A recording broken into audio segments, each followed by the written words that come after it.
saya mohon untuk pemimpin gereja, untuk yang mulia para uskup, mari kita membuka tangan kita, membuka pintu-pintu gereja kita, memberikan aula gereja kita, memberikan gedung gereja kita untuk dipakai oleh pemerintah sebagai lokasi karantina. Oke teman-teman, welcome back to my channel, Zarathustra Channel. Kali ini saya menghadirkan satu pembicara yang akhir-akhir ini dia cukup viral di sosial media.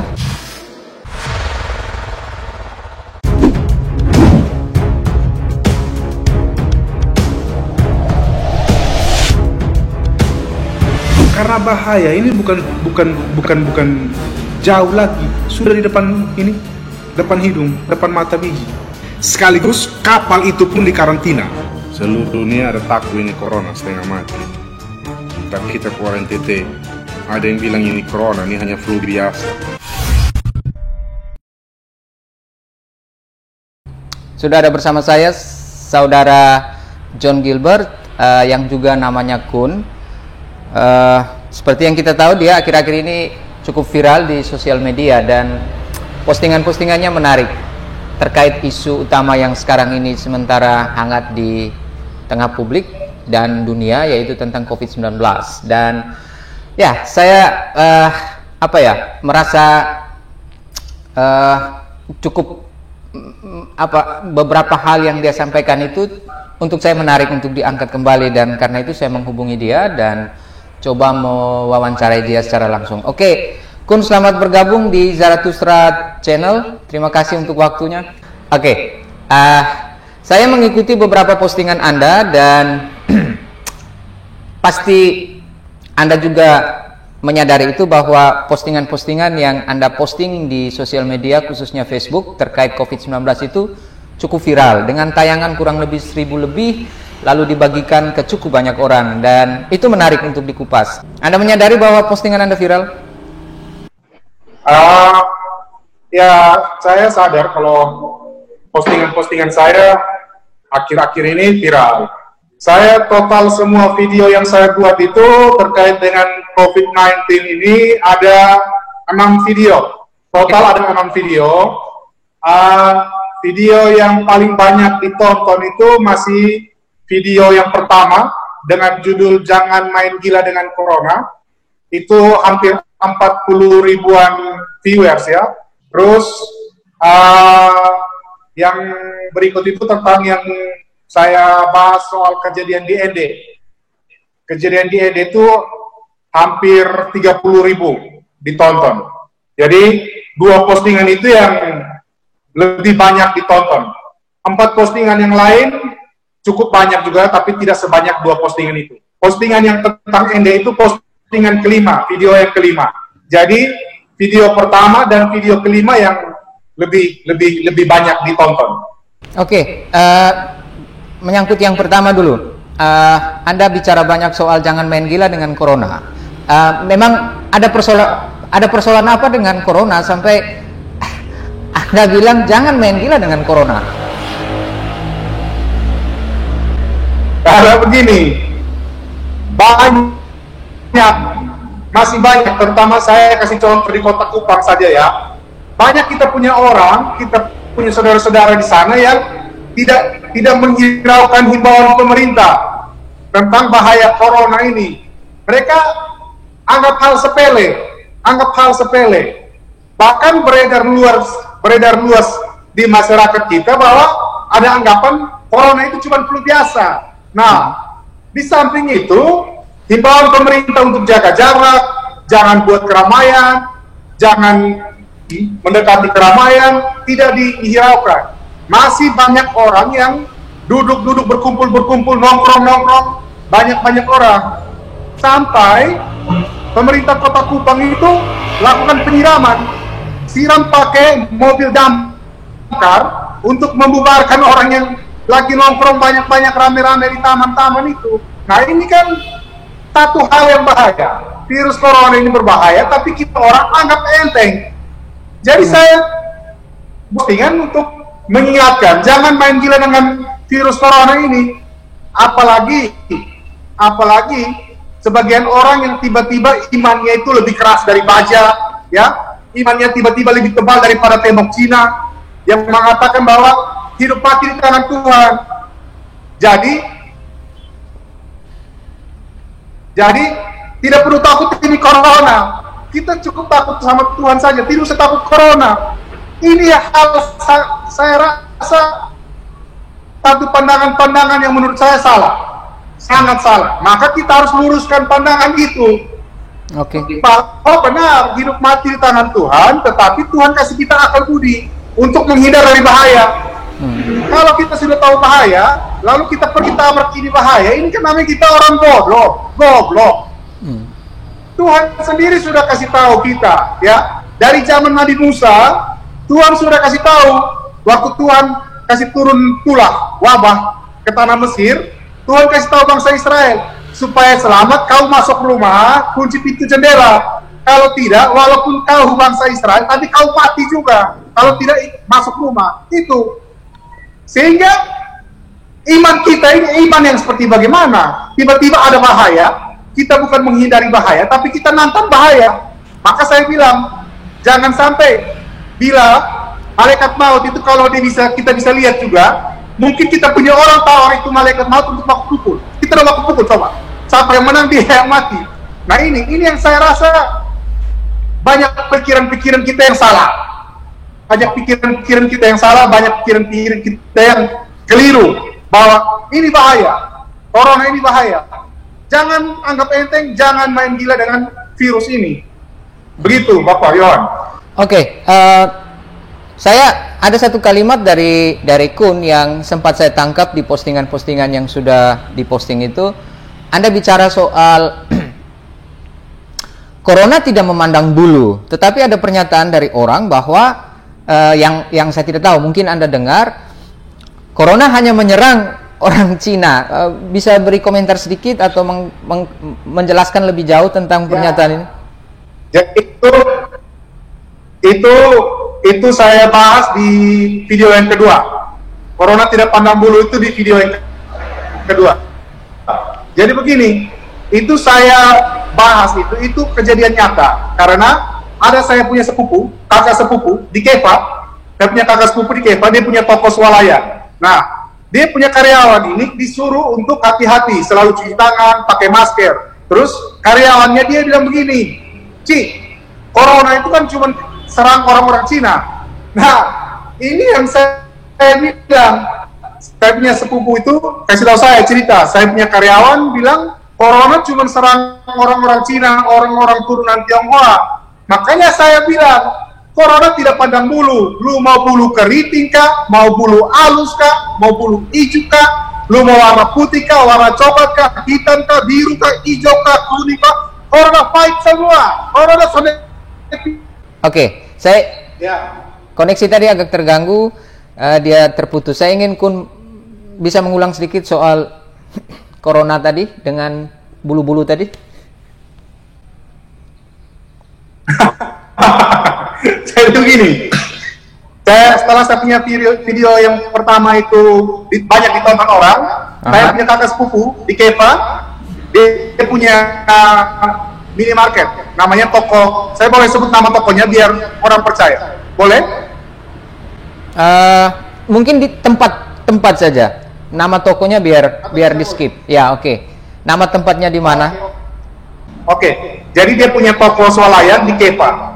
Nah, dia peringatkan karyawan-karyawannya dia semua itu untuk selalu pakai masker, Terus ada satu karyawannya dia jawab, Ci, corona itu cuma serang orang Cina, corona itu cuma menyerang orang-orang turunan Tionghoa, orang-orang turunan Cina. Jadi saya punya sepupu itu cerita ke saya seperti begitu. Maka saya kasih tahu, corona itu tidak pilih bulu. Lu mau bulu keriting, lu mau bulu halus, lu mau bulu hijau, lu mau warna putih, kuning, hijau, biru, hitam, coklat, semua corona fight lu. Corona sudah pilih bulu, corona sudah pandang warna. Nah, itulah makanya banyak orang yang salah kaprah. Mungkin karena kurangnya penyampaian atau sosialisasi, maka orang salah pengertian. Corona tidak pilih bulu, corona tidak pilih warna. Begitu. Oke. Apapun juga Anda pasti kena kalau tidak. Oke. Iya, corona tidak pandang bulu. Ya, saya sepakat. Corona tidak pandang bulu. Tetapi ada kesalahan pemahaman di tengah masyarakat, warga, khususnya mungkin kelompok menengah ke bawah, sehingga akhirnya ada pemahaman seperti itu. Persoalannya kira-kira ada di mana menurut Kun? Apakah sosialisasi yang tidak efektif atau sosialisasi terlalu tinggi menggunakan bahasa-bahasa yang orang tidak mengerti sehingga tetap menganggap corona itu flu biasa dan menganggap enteng? Saya pikir persoalannya ada pada masih terlalu banyak orang-orang yang mengerti, orang-orang yang paham, tapi bersifat apatis. Ya, kita paham, tapi kita tidak mau menjelaskan kasih orang. Nah, itu persoalan. Bahwa pemerintah sudah menjelaskan secara detail, tetapi masih banyak kurang penyampaian, kurang penjelasan. Oleh karena itu, bila ada saudara-saudara kita yang mampu, yang mengerti tentang masalah ini, tolonglah dijelaskan. Tolong dijelaskan supaya semua orang mengerti. Kalau kita yang mengerti dan bersifat apatis, bersifat malas tahu, bersifat masa bodoh, maka kita akan mati konyol rame-rame. Ya. Itu. Berarti ada kerjasama, kolaborasi yang baik antara pemerintah dengan masyarakat ya? Ya. Kita tidak bisa hanya harap pemerintah untuk selesaikan masalah ini. Kita sebagai masyarakat harus aktif untuk selesaikan masalah ini. Kita harus aktif membantu pemerintah supaya masalah ini cepat selesai, supaya kita semua kehidupan kita berjalan normal, ekonomi berjalan normal, pendidikan berjalan normal. Sekarang ini kan semuanya tidak berjalan normal. Semua tidak berjalan normal. Maka kita masyarakat harus aktif. Aktif dengan apa? Salah satunya ya kita sama-sama memberikan himbauan kepada saudara-saudara kita yang lain supaya ikut aturan pemerintah. Pemerintah bilang apa? Ikut. Dengar. Jangan kita melawan kepala batu lagi dengan anjuran pemerintah. Karena apa? Banyak orang kita sudah bodoh, dikasih tahu ngeyel. Begitu. Benar. Saya rasa ini menarik. Kira-kira dari pengamatan Kun ya, sebagai kalau saya salah bisa koreksi, wira swasta dan pegiat sosial, katakan begitu, melihat kelompok mana di khususnya wilayah NTT yang kurang peduli dengan persoalan atau dengan himbauan-himbauan pemerintah terkait social distancing, physical distancing, stay at home dan seterusnya. Kira-kira pada golongan mana ya? Saya lihat yang lebih banyak kepala batu ini orang-orang ya, halo. Ya. Saya lihat kelompok-kelompok yang masih lebih banyak acuh terhadap himbauan pemerintah ini kelompok-kelompok yang seumuran saya, ya. Antara belasan tahun sampai di bawah 50 tahun. Nah, itu kelompok yang kepala batu. Kalau anak-anak dan orang tua, apalagi orang tua, saya rasa lebih paham, lebih mengerti, lebih turut. Ya. Kalau anak-anak umur di bawah 30-an itu kan istilahnya begini, semangat untuk tapaleo, untuk jalan-jalan, untuk pesiar itu kan tinggi. Apalagi kalau ada motor bagus, ya toh. Motor bagus maunya dia terputar terus. Kelompok 40-an itu masih dalam golongan kepala batu. Berbagai macam alasan lah, buat alasan. Padahal intinya karena dia mau tapaleo, dia sampai betah di dalam rumah, ya toh, sampai betah dalam rumah, bikin alasan segala macam supaya bisa keluar. Nanti orang tanya, dia bilang, saya harus kerja cari makan segala macam. Kalau sampai keluar sampai kerja mau makan apa? Ini alasan-alasan yang cukup klise menurut saya, sangat klise. Lu diam di dalam rumah, tidak ada urusan penting, tidak usah keluar rumah. Itu saja. Jangan buat-buat alasan untuk bisa lu keluar. Lu tapaleu. Karena begini. Percuma jika sebagian orang taat, tapi ada sebagian orang yang tidak taat. Ya. Saya kasih contoh. Contoh paling sederhana yang bisa dimengerti oleh semua yang kepala-kepala batu itu. Ya, begini. Lu naik motor, lu hati-hati, ikut aturan, tidak langgar lampu merah, taat aturan lah ya.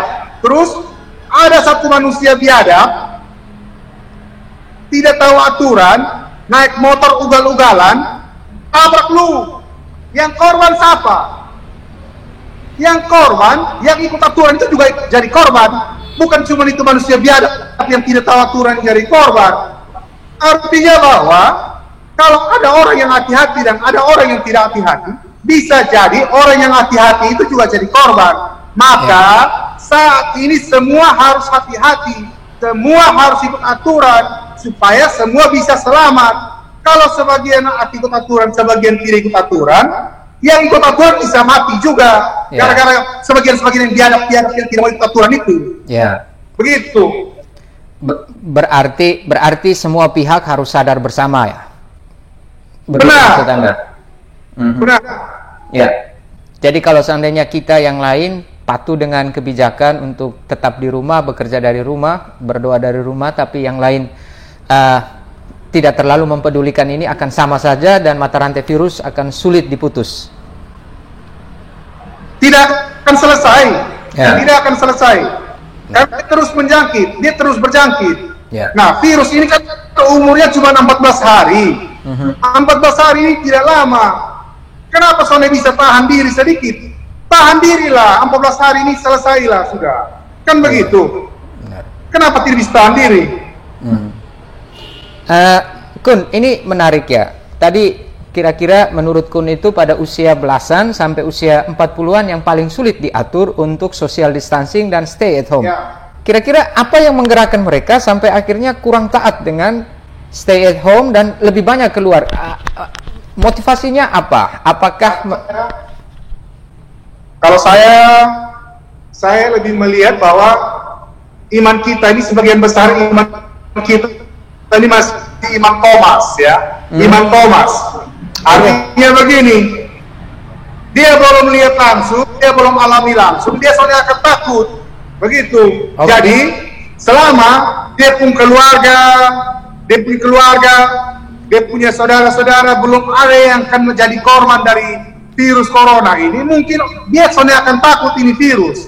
Itulah iman Thomas. Iman Thomas. Jadi mungkin kalau ada dia punya keluarga yang kepala batu itu ya, kalau ada dia punya keluarga yang kena, yang sudah jadi korban, maka baru dia tahu takut. Itu yang mengapa sampai saat ini masih banyak orang kepala batu karena tidak alami langsung. Itu terlalu banyak orang yang imannya iman Thomas, spiritualisme Thomas, begitu. Oke, ini menarik Anda bilang spiritualitas Thomas, karena Thomas baru percaya setelah dia melihat langsung Yesus, Luka dan seterusnya. Betul. Baru dia percaya bahwa ini Yesus. Sehingga analogi yang Anda angkat, setelah melihat bahwa ada korban depan mata baru merasa takut. Begitu maksud Anda dengan spiritualitas Thomas? Oke. Ini mungkin punya hubungan dengan budaya kita ya, Nusa Tenggara Timur. Kebanyakan kita punya budaya itu budaya kumpul, minum-minum, main gitar bareng-bareng di deker di jalanan, pergi main kartu bersama, duduk di bawah di gubuk kecil atau di salah satu rumah, dan agak sulit untuk melawan itu. Ya, jadi corona itu menurut saya dia membawa satu pola yang agak tidak biasa untuk masuk dalam satu budaya tertentu. Jika satu budaya tertentu itu sebelumnya adalah budaya komunitarian, budaya sosial, budaya bersama dan seterusnya, tapi begitu corona masuk maka seluruh ini runtuh dan muncul satu pola baru. Orang harus sendiri dan orang harus mengambil jarak. Itu yang menyelamatkan, bukan sebaliknya. Ya, benar. Maka banyak orang bilang begini. Dulu kita bilang bersatu kita bersatu kita teguh, bercerai kita runtuh. Kalau sekarang bersatu kita mati, bercerai kita hidup. Artinya bahwa corona ini mengajarkan kita pola hidup sehat lah, ya, pola hidup sehat. Ya, kalau tidak ada keperluan penting tidak usah keluar rumah. Baik juga. Banyak keluarga yang selama ini mungkin tidak pernah makan siang bersama, tidak pernah makan malam bersama, ya toh. Sekarang akhirnya jadi makan malam bersama, jadi makan siang bersama, saling perhatian lebih lah ya. Orang tua perhatian ke anak lebih, begitu pun sebaliknya. Ya, jadi baik juga lah. Mungkin corona ini ada segi positif yang bisa kita petik, ya toh, petik. Anak-anak yang selama ini tidak bisa diam dalam rumah, selalu liar, keluar malam pulang pagi, keluar tengah malam, liar. Sekarang mungkin sudah jinak, ya, jinak karena takut keluar rumah karena corona ini. Maka mungkin saat-saat sekarang ini keakraban dalam satu keluarga, satu rumah tangga mungkin lebih, saya rasa. Ya, juga ada hal menarik dari ini. Orang diajarkan untuk tinggal di rumah, dan selama tinggal di rumah akhirnya dipaksa bukan hanya tidur makan, tetapi orang buat sesuatu di rumah, entah itu menyangkut resep masakan, membuat atau kreativitas lain yang bisa terjadi di rumah selama masa karantina, ya kan? Jadi ada banyak hal yang terjadi karena persoalan ini. Ya, tadi menarik ya. Ada slogan baru yang muncul setelah corona itu, bersatu kita runtuh, bercerai kita kuat, kita selamat, kita hidup. Oke. Berhubungan dengan ini ada juga yang baru yang juga muncul setelah corona itu, orang diajak untuk jangan pulang kampung. Ya kan? Ini menarik juga untuk dibahas karena jangan pulang kampung itu sampai hari ini terbukti kurang efektif. Orang tetap pulang kampung, kapal tetap masuk, dan terakhir kita dengar kalau di wilayah Flores di Maumere ada kapal Lambelu itu yang mengangkut ratusan penumpang baik dari Maumere, Nagekeo, Ende. Dan di dalamnya ternyata setelah dibuat rapid test ada juga yang terinfeksi dengan virus ini. Oke, dan orang-orang itu datang dari berbagai wilayah yang juga dari zona merah. Oke, komentar Kun soal ini seperti apa? Jadi begini, pemerintah dalam hal ini presiden tidak bisa serta-merta melarang orang tidak boleh pulang kampung, tidak boleh mudik, ya, karena banyak aspek yang dipertimbangkan. Karena orang-orang yang di rantauan, saya pun juga sekarang hidup di rantauan, bertahan di rantauan, ya. Dia tempat kerjanya tutup, dia di PHK atau dia dirumahkan, tidak ada kerja, mau makan apa, terpaksa dia harus pulang kampung. Tetapi yang terpenting dari sini bahwa kesiapan setiap Pemprov dan Pemkap itu harus benar-benar siap untuk menerima tamu-tamu ini, menerima saudara-saudara kita yang mudik ini. Artinya harus siap satu tempat untuk kalau orang datang dia di karantina. Dalam video saya kelima yang saya bicara tentang Kabupaten Ende, itu saya bicara agak sedikit keras karena bagaimana 140 orang itu dibiarkan untuk pulang ke rumah untuk karantina mandiri, sedangkan padahal mereka ini datangnya dari zona merah, terlepas bahwa mereka dari Surabaya sudah pegang itu surat kesehatan dari dokter, itu urusan mereka di Surabaya. Tetapi sepanjang perjalanan ini kan banyak hal bisa terjadi. 3 hari loh dong mereka di perjalanan, banyak hal bisa terjadi. Nah, ini menimbulkan kekhawatiran tersendiri dari masyarakat yang tinggal di Ende. Maka saya bilang, apa jadinya jika Bupati Sika tidak mengambil langkah tegas dan membiarkan saja 173 orang itu pulang ke rumah masing-masing untuk karantina mandiri? Coba, apa jadinya? Kita bersyukur bahwa Bupati Sika tegas, bahkan sampai melarang kapal tidak boleh sandar.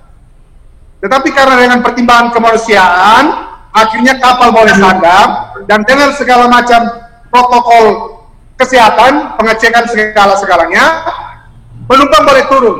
Tetapi itu pun 173 orang itu karantina terpusat. Nah ini yang kita harus syukuri, bahwa Pemkab Sika mengambil langkah yang tepat. Jadi saya sangat berharap untuk kabupaten-kabupaten lain juga bisa tegas untuk saudara-saudara kita yang datang, yang pulang dari zona-zona merah. wajib karantina 14 hari, karantina terpusat, jangan karantina mandiri. Tidak boleh karantina mandiri. Karantina mandiri itu tidak ada yang bisa menjamin, dia tetap isolasi dalam kamar, tetap diam dalam kamar, tidak ada yang bisa menjamin. Ya. Di samping itu, pengontrolannya itu, pengecekan kesehatannya itu akan susah, karena cari satu dari setiap rumah ini susah. Karantina terpusat saja selama 14 hari, baru kita lihat positif atau tidak. Kalau tidak ya pulang, kalau positif ya dirawat lagi, kan begitu. Jadi Kun memang sama sekali tidak setuju dengan karantina mandiri ya? Saya sangat tidak setuju. Tidak setuju, karena begini, kedisiplinan kita setiap pribadi itu tidak bisa, kita kesadaran kita kurang, kedisiplinan kita kurang. Kalau kita tidak dikerasin, tidak akan ikut, tidak bisa. Jadi istilah karantina mandiri di rumah masing-masing dan diawasi oleh orang tua itu percuma. Harus karantina terpusat. Oke, ini saya ingin gali lebih jauh juga sedikit tentang karantina terpusat dan karantina mandiri. Mungkin ada plus minusnya. Kalau karantina terpusat, banyak hal plus yang tadi sudah disampaikan oleh Kun.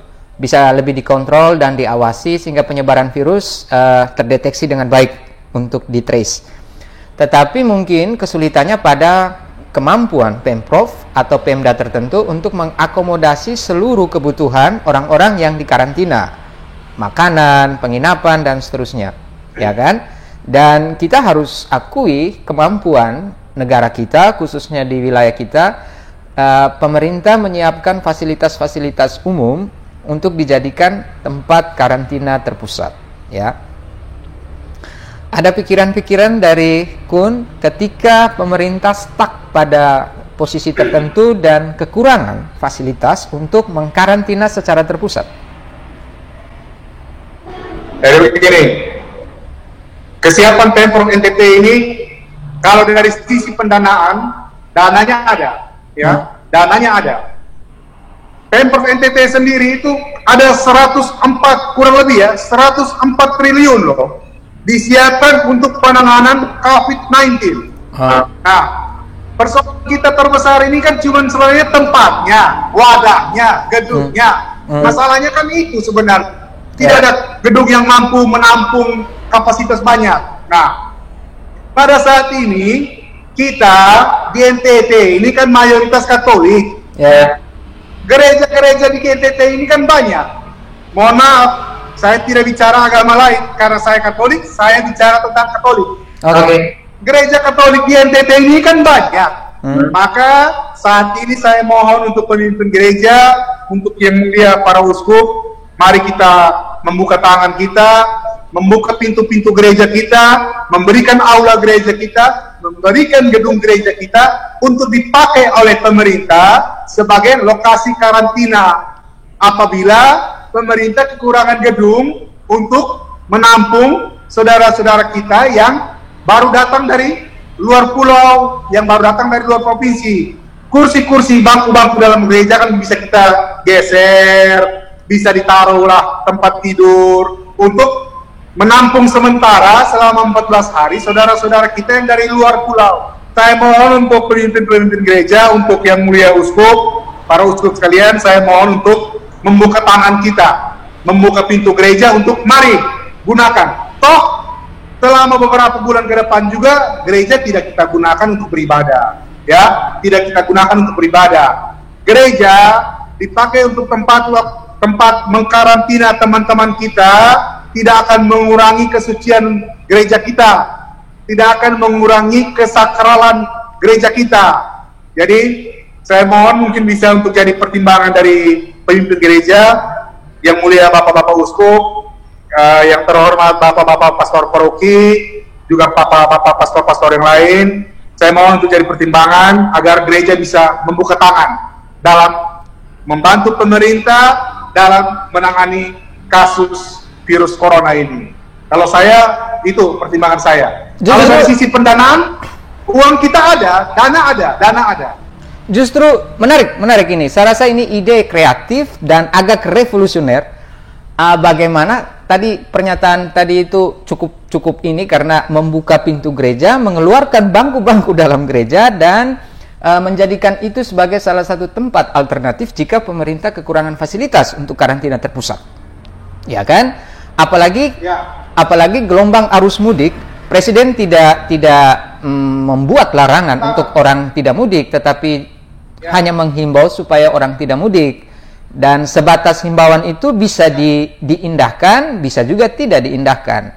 Dan itu berarti Pemprov, Pemda akan menghadapi gelombang massa yang begitu banyak karena arus mudik. Ya kan? Ketersediaan fasilitas yang tidak memadai berhadapan dengan gelombang massa mudik yang begitu besar membuat Pemprov atau Pemda kewalahan. Dan Anda mengusulkan satu ide kreatif untuk pemimpin-pemimpin gereja menyiapkan juga alternatif tempat sebagai karantina terpusat, gereja dan aula. Saya pribadi sepakat. Mari kita gali lebih jauh lagi. Begini Kun, ada banyak sumbangan kan yang datang dari warga. Kalau kita nonton Najwa Shihab di Mata Najwa, dia membuat donasi konser amal. Itu semua tertuju untuk penanganan COVID-19. Lalu membuka rekening khusus untuk siapa saja yang mau menyumbang, lalu hasil sumbangan itu diserahkan ke pemerintah untuk mendatangkan APD. Jadi ada yang menyumbang 10.000, ada yang menyumbang 15.000, ada yang menyumbang 20.000. Nah, menyangkut ini Kun, apakah Anda setuju kalau saat ini ketika gereja merayakan Paskah dengan cara yang tidak biasa, Paskah gereja sesungguhnya adalah bagaimana terlibat secara aktif dalam persoalan-persoalan seperti ini? Salah satu seperti yang disampaikan oleh Kun tadi, juga yang lain mengumpulkan kolekte yang datang dari berbagai umat untuk disumbangkan ke pemerintah mendatangkan APD atau berbagai fasilitas lain yang dibutuhkan untuk penanganan COVID. Ya. Setuju? Setuju. Jadi ada satu ungkapan yang menjadi pedoman saya, menjadi salah satu pegangan saya, itu begini. Ada satu ungkapan, sebaik-baiknya orang adalah orang yang bermanfaat bagi orang lain, sekecil apapun itu. Sebaik-baiknya orang adalah orang yang bermanfaat bagi orang lain, sekecil apapun itu. Jadi begini, saat ini banyak saudara kita membutuhkan bantuan.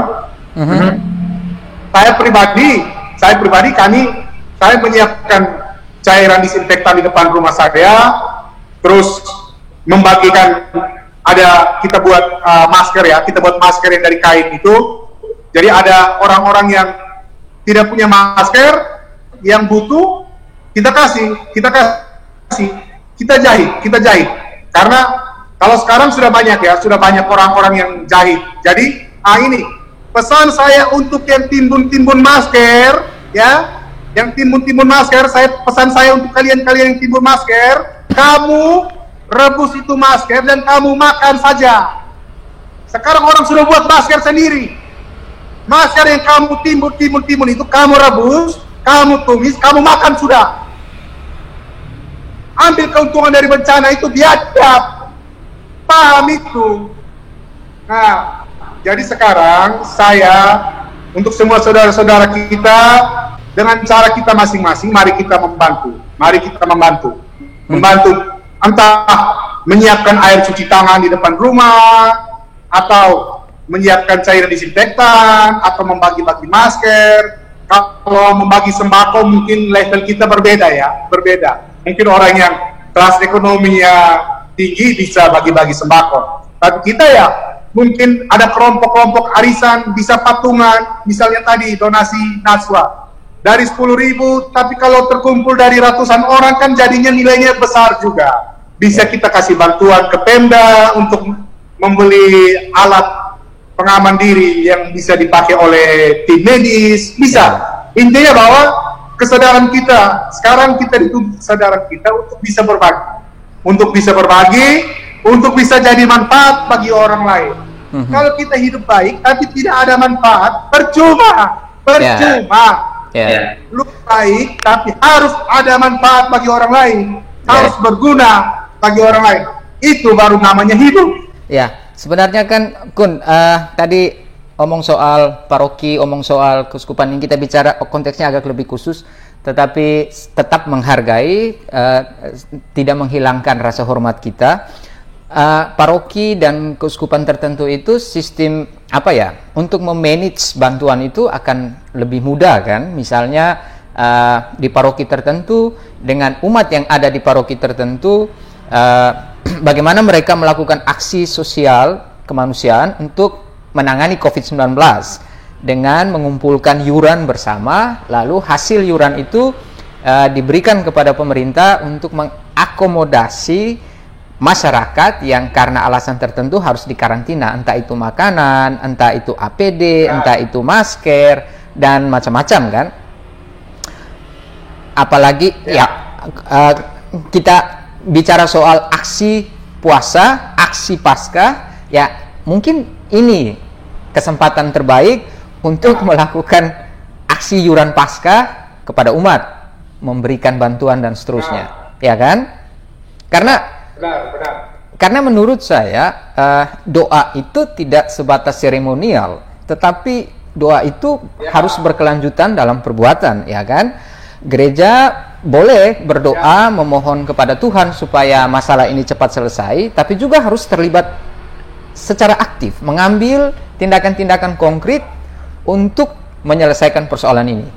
Setuju seperti ini? Benar. Setuju.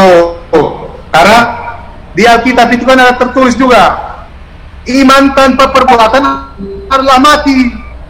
Jadi kalau hanya mau berdoa saja percuma juga. Tuhan suruh kita berdoa dan bekerja. Berdoa dan bekerja. Kalau hanya sebatas berdoa saja tidak bisa. Itu sudah tertulis. Sudah tertulis. Iman tanpa perbuatan adalah mati. Dan saya setuju, pada akhirnya kita harus memaknai Paskah kita, yaitu bagaimana bangkit dari COVID-19, ya kan? Bangkit dari COVID-19 tidak hanya meminta kepada Tuhan, tapi kita berbuat sesuatu untuk cepat menyelesaikan persoalan ini. Benar. Yang ada dalam pikiran saya, bagaimana gereja berpartisipasi lebih giat lagi untuk mengajak banyak orang supaya tinggal di rumah, dan itu terbukti dengan tidak merayakan Paskah di gereja, merayakan Paskah secara live streaming di rumah masing-masing dan seterusnya. Tapi mungkin ada hal-hal lebih yang bisa dibuat lagi oleh pihak gereja, yaitu seperti yang Kun bilang tadi, membuka pintu gereja, mengosongkan bangku-bangku dan menempatkan di dalam ruang gereja itu tempat tidur sebagai alternatif tempat jika pemerintah kekurangan fasilitas. Benar. Itu Paskah kita sebenarnya, ya kan? Menyediakan masker, bagaimana memanage umat supaya setiap rumah menjahit 1 masker atau 5 masker atau 10 masker dan itu disumbangkan. Bisa kan? Satu paroki saja itu ribuan kepala keluarga kan? Ya kan? Jadi kalau pastor parokinya menyampaikan secara streaming kepada semua umat di paroki itu bahwa satu kakak menyiapkan 10 masker, itu terkumpul berapa ratus ribu masker yang bisa disumbangkan, ya kan? Atau satu keluarga mengumpulkan 10.000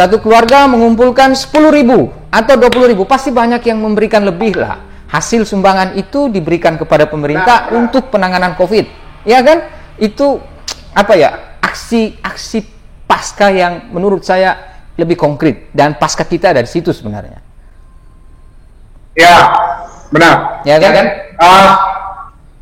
Makna Paskah ini kan sebenarnya kalau bagi kita orang Katolik ini kan sebenarnya pengorbanan. Sebenarnya pengorbanan. Bagaimana Kristus, Tuhan Yesus memberikan contoh pengorbanan untuk bisa menyelamatkan semua umat manusia. Jadi sebenarnya makna Paskah itu poinnya itu, Ya. pengorbanan itu. Benar. Benar. Betul. Betul. Betul. Betul. Kun, terakhir, apa? Mau dengar sekali lagi himbauan dari Kun untuk masyarakat, khususnya Nusa Tenggara Timur, terkait dengan COVID-19? Baik, jadi ini pesan yang pertama untuk orang-orang yang mengomentari video-video saya bahwa video-video saya cuma bikin resah, cuma bikin heboh. Kami di NTT ini aman-aman saja, tidak ada corona di sini. Pesan saya untuk orang-orang itu, buka mata, PM mata, PE telinga, ya, bisa, ya. Ini zaman digital, zaman digital, tapi lu masih berpikir gaya zaman batu. Itu untuk orang-orang yang anggap remeh, yang berpikiran bahwa kita punya himbauan ini cuma mau kasih resah masyarakat, cuma mau bikin heboh. Untuk saya punya saudara-saudara semua, tolong kita ikuti saja anjuran pemerintah, ya. Diam di dalam rumah, tidak ada urusan penting, tidak usah keluar rumah. Jangan buat keramaian, jangan datangi keramaian. Jaga pola hidup sehat, konsumsi makanan sehat, konsumsi vitamin C. Intinya, saat ini kita harus sadar dan harus waspada. Karena penyakit ini, masalah ini bukan masih jauh, sudah ada di dalam rumah. Sudah ada di dalam rumah. Saya tidak bicara jumlahnya, tetapi bahwa sudah ada di dalam rumah. Kita harus benar-benar waspada, harus ikut anjuran pemerintah. Pemerintah bilang apa, ikut. Teknisnya untuk mencegah penularan virus coronanya seperti apa, ikut. Harus taat. Tidak ada kata lain sekarang. Harus taat. Mau tunggu sampai kapan? Mau tunggu sampai lu pun saudara, lu pun keluarga mati dulu gara-gara corona baru lu mau taat? Mencegah lebih baik daripada mengobati. Belum kena penyakit, kita harus cegah supaya jangan sampai kena. Itu. Jadi ikuti anjuran pemerintah. Pemerintah bilang apa? Ikut. Dari saya itu saja. Oke, Kun, terima kasih banyak untuk tekanan-tekanan yang keras, untuk pesan-pesan yang menggigit, untuk ide-ide kreatif dari Kun di Zarathustra Channel. Mudah-mudahan teman-teman atau siapa saja yang menonton konten ini bisa mengambil hikmah dan manfaat dari pembicaraan saya bersama John Gilbert, atau seringkali juga dipanggil dengan Kun.